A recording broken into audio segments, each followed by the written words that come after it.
தோலா, யாவீர். அபிமெலேக்குக்கு பின்பு தோதோவின் மகனாகிய பூவாவின் குமாரன் தோலா என்னும் இசக்கார் கோத்திரத்தான் இஸ்ரவேலை ரட்சிக்க எழும்பினான்.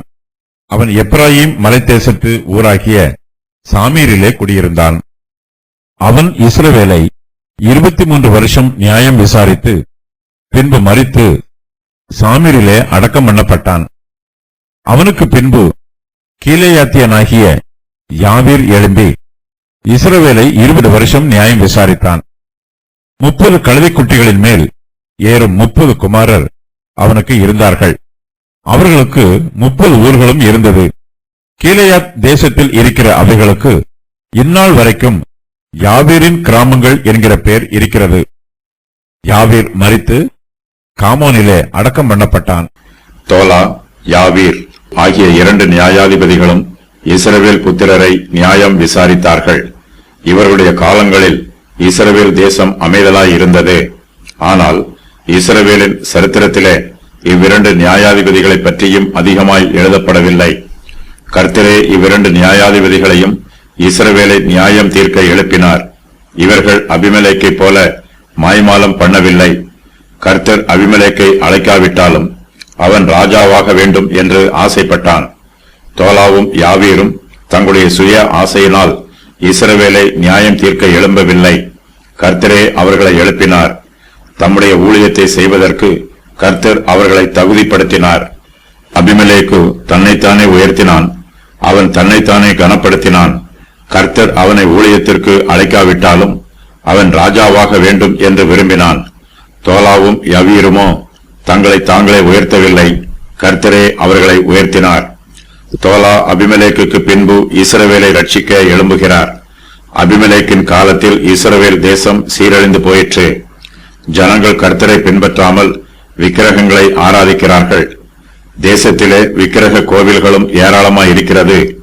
அபிமெலேக்கினால் ஏற்பட்ட காயங்களை ஆற்றுவதற்காக கர்த்தர் தோலாவை எழுப்புகிறார். தோலா இஸ்ரவேலின் 8வது நியாயாதிபதி. இந்த 2 வசனங்களில் தோலாவை பற்றி கூறப்பட்டிருப்பதை தவிர வேறு விவரம் எதுவும் தெரியவில்லை.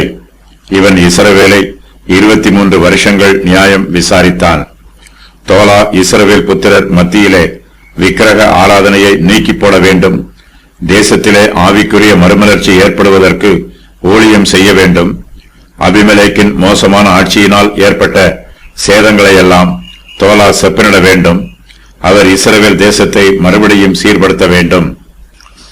அபிமெலேக்குக்கு பின்பு தோதாவின் மாமனாகிய பூவாவின் குமாரன் தோலா என்னும் இசக்கார் கோத்திரத்தான் இஸ்ரவேலை ரட்சிக்க எழும்புகிறார். தோலா எப்ராயிம் மலை தேசத்து ஊராகிய சாமீரிலே குடியிருக்கிறார்.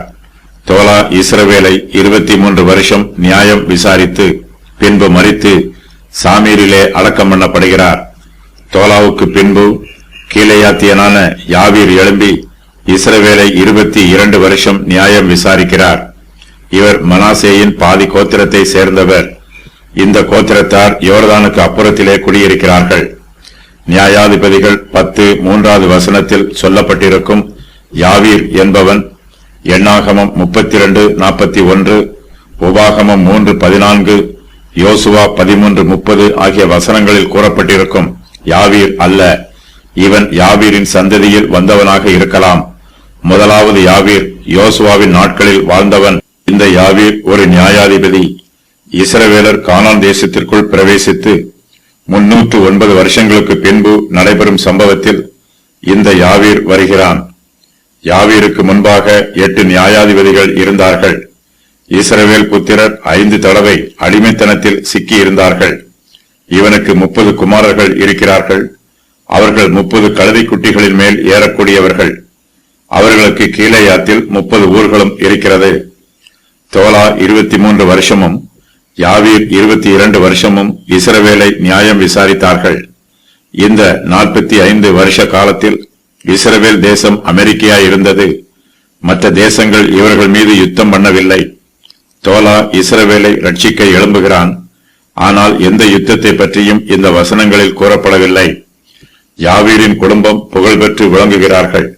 அவருக்கு 30 கழுதை குட்டிகளின் மேல் ஏறும் 30 குமாரர் இருக்கிறார்கள். அவர்களுக்கு 30 ஊர்களும் இருக்கிறது. கீலேயாத் தேசத்தில் இருக்கிற அவைகளுக்கு இந்நாள் வரைக்கும் யாவீரின் கிராமங்கள் என்கிற பெயர் இருக்கிறது. யாவீரின் 30 குமாரரும் இஸ்ரவேல் புத்திரரை நியாயம் விசாரிப்பதில் தங்கள் தகப்பனாருக்கு உதவி செய்கிறார்கள். அவர்கள் ஒவ்வொருவரும் தங்கள் கழுதை குட்டிகளின் மேல் 30 ஊர்களுக்கும் பிரயாணம் பண்ணுகிறார்கள். அந்த ஊர்களில் ஏற்பட்டிருக்கிற வழக்குகளை யாவீருக்கு பதிலாக அவருடைய குமாரர்கள் நியாயம் விசாரிக்கிறார்கள். வழக்கு விசாரணை தாமதமில்லாமல் நடைபெறுகிறது. ஜனங்களுக்கு ஏற்ற காலத்தில் நீதி கிடைக்கிறது. யாவீர் தன்னுடைய ஒவ்வொரு குமாரரையும் ஒவ்வொரு ஊருக்கு நியாயாதிபதியாக நியமித்திருக்க வேண்டும். ஆகையினால் அந்த ஊர்கள் எல்லாம் இந்நாள் வரைக்கும் யாவீரின் கிராமங்கள் என்று அழைக்கப்படுகிறது. போதும் என்கிற மனதோடு ஜீவிக்கிறவர்களுக்கு கிராமங்களும் பட்டணங்களைப் போல இருக்கும். திருப்தி இல்லை என்றால் பட்டணமும் கிராமமாய் இருக்கும். யாவீர் மரித்து காமோனிலே அடக்கம் பண்ணப்படுகிறார்.